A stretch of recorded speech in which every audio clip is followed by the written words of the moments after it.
Hello again, everyone. Edwin Learnard back once again. In this YouTube astrological segment, I am going to be talking about why I love astrology part 2. I did the first one. It was at least several years ago, I believe. And anyway, I'm going to talk about, I'll likely be incorporating some of what I spoke about in part 1 and reiterating that, and I'm going to add some things in this one. Now, one reason I do love astrology is because it has so many nuances to it. There are so many parts, proponents of an astrological chart. It is like an intricate piece of machinery with many parts. Now, you could literally never stop learning astrology.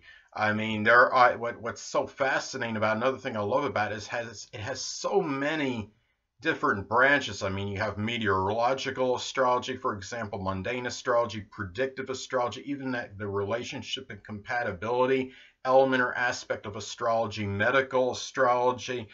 And there's a lot of viewpoints on different astrological placements on it as well. And on various astrological placements, you're going to have a wide divergence of perspectives on it. Now, another reason I really love it is because it gives a way to help others. I mean, let's say that, for example, that somebody has a T-square configuration in their chart.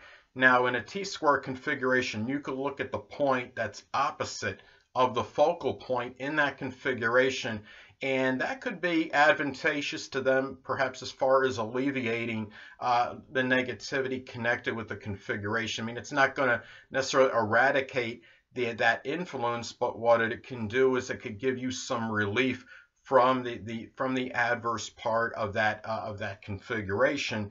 And I mean, let's say, for example, if somebody has a cardinal T-square configuration and they have, let's say, they have a Cancer point, a zodiac sign Cancer point opposite a Capricorn point, and let's say that Aries falls in that midpoint. It falls at it's the focal point of the cardinal T-square configuration, where they can look at that Libra point of configuration, say that falls in the 4th house in their natal chart, Libra in the 4th. Well, that could be where maybe somebody could pursue some kind of artistic pursuit in their home, or do something of an artistic nature in the home, where and that could perhaps alleviate some of the negativity of that configuration. So, I mean, there was one prominent YouTube astrologer that had pointed out somebody that had an eye affliction. At least that's what was stated to me, and was able to see that in the chart.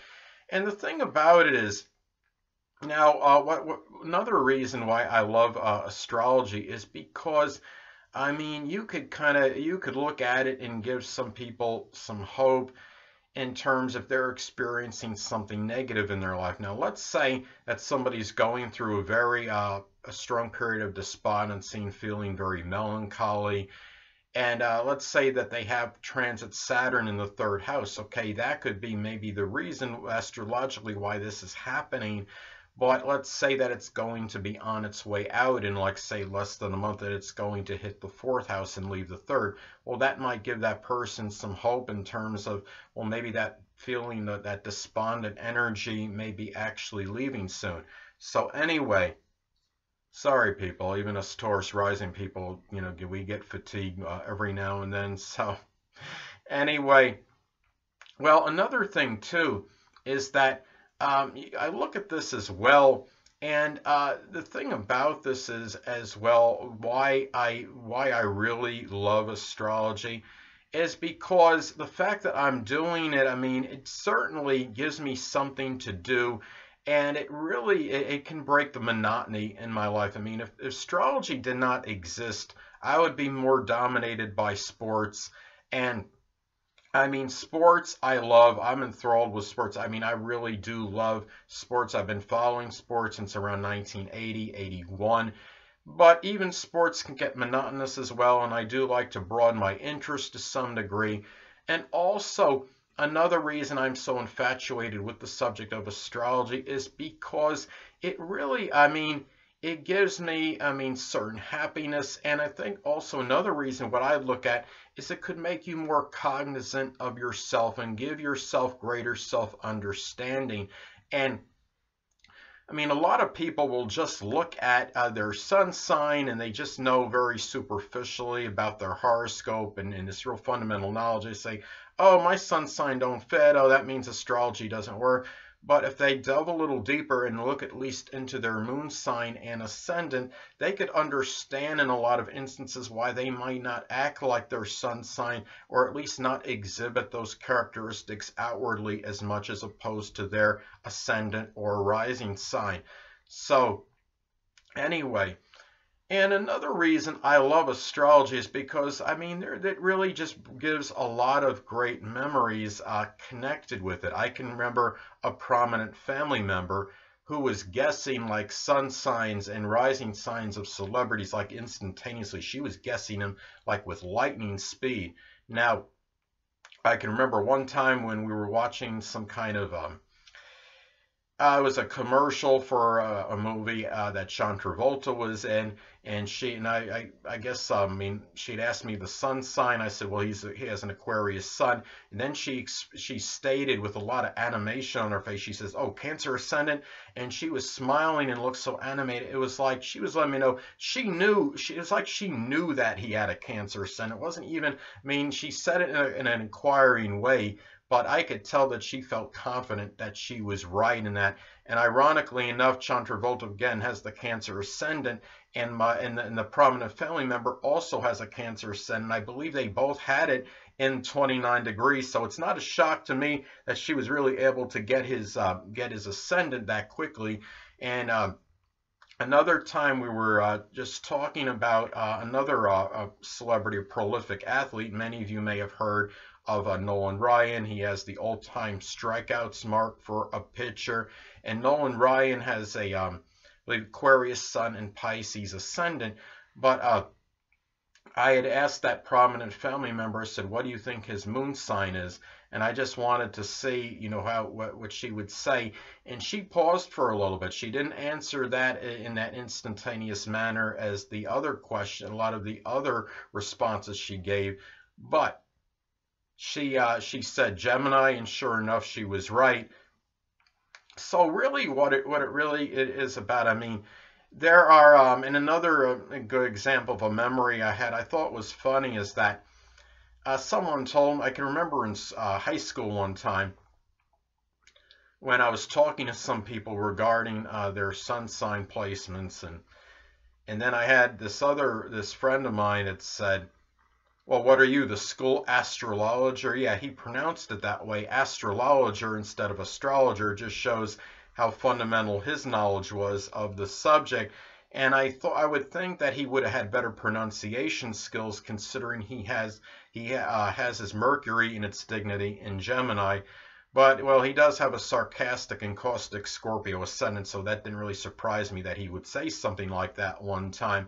Now, the thing about it is too, is that and another and just like and just looking at it just fascinates me looking at some people and how they're what I love about astrology as well, because it fascinates me to see certain people and how they just resonate with their astrological energy. I had a friend one time who has a Leo sun and a Gemini ascendant. I can remember him saying, and he said it 2 times, he said, quote, I'm such a quick thinker, end quote. And then he said it 2 times. That was almost like so emblematic of Leo sun, Gemini rising energy, because he was doing that Leo, the basic wants with Leo about boasting, and he was boasting about his thinking ability, and that's the Gemini, I think, was coming out. So it was like in that one sentence I could break it down. I was able to see the Leo and the Gemini energy coming out with him. Now, another thing I really like about astrology as well is because I can have an opportunity, it gives me great pleasure to refute statements from others that try to contradict the veracity and validity of astrology. Now, many of you may have heard of renowned Bill Nye the Science Guy, who is always constantly trying to debunk and I wouldn't say denounce, but debunk or refute what I see as a science. It's technically viewed as a pseudoscience, astrology, but the subject of astrology, and he bases it on his superficial knowledge that there is still plenty of evidence that it does exist. I think what he does is he deliberately overlooks some of the things that could actually prove its veracity and validity. And another person too, you look at like Carl Sagan, who was another person that vehemently refuted astrology's existence and validity. Interestingly enough, and maybe ironically, when he died, however, in his progress chart, Pluto was making a close conjunction to his ascendant. And I mean, of course, Pluto is associated with death. Now, he probably didn't know that at the time of his death, but if he had known that, perhaps he would have been willing to give it more validity and maybe see it as being more plausible. And another reason why I'm so enamored with astrology is because of the groups that you can have and the interactions with others connected with astrology. One of my favorite groups is a Facebook group called Astrology of the Face, and in that group, what people do is they'll post their photos of themselves in the group on the wall of the group, and people will take guesses at the person's sun sign, moon sign, and ascendant based on the photograph. And I think it really, I mean, the groups connected with astrology gives you an opportunity for interaction with these people, and it gives you a chance to meet other people that have like-minded interests. I mean, I had posted a photo on that group, Astrology of the Face, and I wound up getting a number of friend requests because of that, because people saw me on there and they wanted to friend me because when they saw me on there. So anyway, and I think another reason why I really love the subject of astrology, because it gives you really a wide divergence of ways in which you can help others. I mean, whether it could be with the career, love, health, friendship, compatibility, and understanding too that even when looking in negative, if you have charts that seem very negative and have a lot of adverse aspects in them, that you could still find something positive with it. I mean, let's say, you take a negative aspect, right? Let's say, for example, I have this aspect in my chart, so I could really relate to this. I have Venus square my ascendant in my natal chart, right? So when someone has Venus making an adverse aspect to their ascendant, they might construe themselves or perceive themselves as not necessarily very attractive. But what it is that this is just sometimes a misperception of what people may have. It's just the fact that they may not have that confidence in their appearance and how they look. But the reality is a lot of times it's just those people are actually more attractive than they think they are. And having an aspect like that, for example, can make you cognizant and aware of that. And again, another good example, negative aspect, I have this Venus squares my Saturn. Now, when you have Venus making an adverse aspect to your Saturn in your natal chart, this could indicate perhaps some kind of financial or monetary difficulties. But what you got to understand too is on the positive end, I think adverse aspects can prevent complacency.